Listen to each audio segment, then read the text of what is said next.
For the farm, our joke at the farm is that if we had known that the pandemic was this good a marketing strategy, we'd have ordered it up about 3 years ago.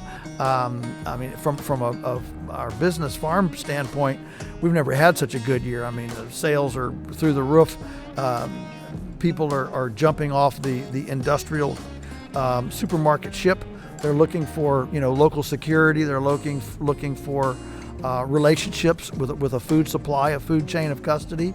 So it's been a wonderful thing from the farm business. And fortunately, weathering this storm on the farm has been great, because the cows don't care about it, the sheep don't care about it, the tomatoes don't care about it, and so it's a great haven of security.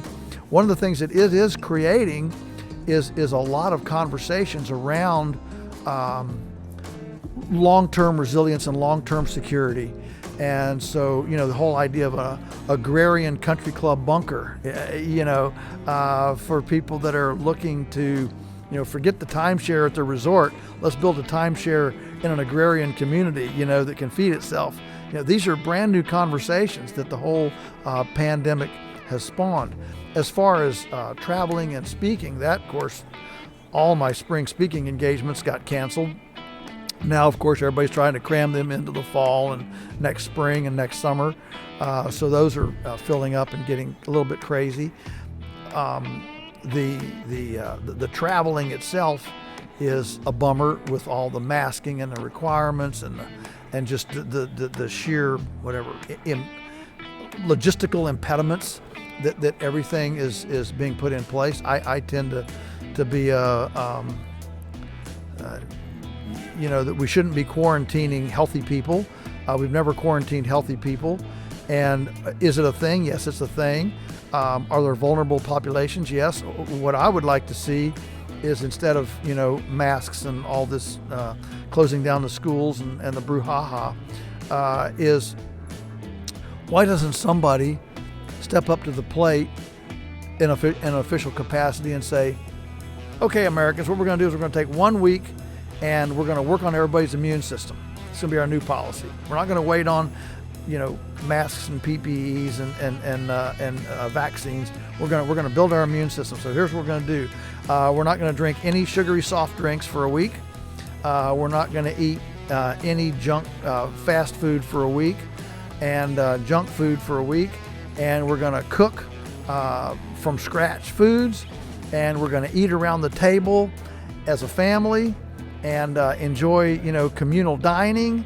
And we're going to sleep 8.5 hours a night, and we're going to drink 3 quarts of water a day. And to top it all off, we're going to forgive everybody we hate. And those are like 5 or 6 simple things, but wouldn't it be cool if somebody in leadership just presented that and said, this is probably a better way out of our situation than anything we can imagine.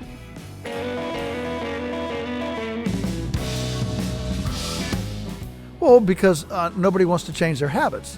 I mean, habits are habits because they're habits, right? I mean, nobody wakes up in the morning and says, I've always been a Head and Shoulders guy, but I think for some reason today I'm going to become a Pantene Pro V guy. And nobody does that. And so we love our routines, and routines are real hard to change. And food and lifestyle are 2 of the most embedded, right? Routines that we have. So they're hard to fix.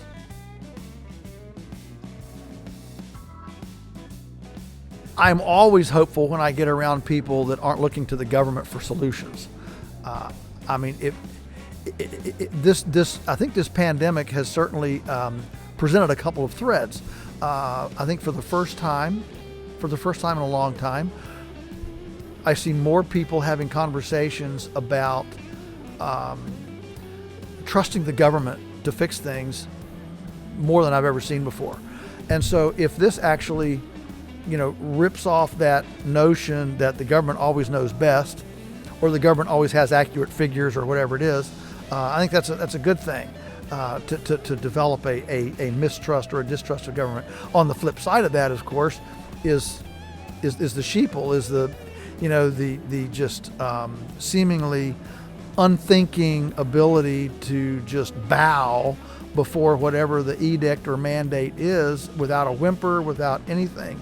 It's actually quite disconcerting. And so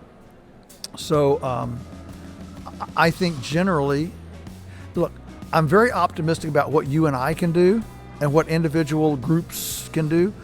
I'm not optimistic about where our country's going. I think our country's not going to a good place, whether that's economically, health, politically, whatever. I think it's not going to a good place. And so what that's doing is it's making me want to invest in relationships with people who know how to build things, fix things, and grow things, so that my equity is not a 401k or stock market, but my equity is actually in relationships, skill, and knowledge with people who know how to fix things, build things, and repair things. That way I'm trading today's dollars to tomorrow's non-dollar tied equity. Nobody can come and repossess your skill. Nobody can come and foreclose on your knowledge, and nobody can tell you you can't have that friend, and at least not yet. And so I think that as we kind of tribalize around a shared thought platform, we're starting to create ideological equity. And I think moving forward that we're going to find that equity is going to be actually more resilient and more valuable than even gold, which you can't eat, you can't wear, and it won't keep you dry in a snow blizzard. We've got to be thinking about food, clothing, shelter, and the ability to acquire, to maintain and acquire those things, even if all the wheels fall off. If you talk to preppers and survivalists, there's kind of two threads of survivalism. I'm talking about if things get bad, if the wheels fall off, and those of us that are a little older, I remember when Y2K happened, and that really launched kind of a prepper movement, which was of course a remanufacture of the early 1970s with the hippie back to the land movement that launched, of course, Mother Earth News magazine and all that. And as you look at this, there's kind of two threads of kind of survivalism. One is, well, we're going to go to the hills of Montana and Idaho, live in a cave, and be a mountain man. It's kind of this hermit. We're going to go live in a primitive.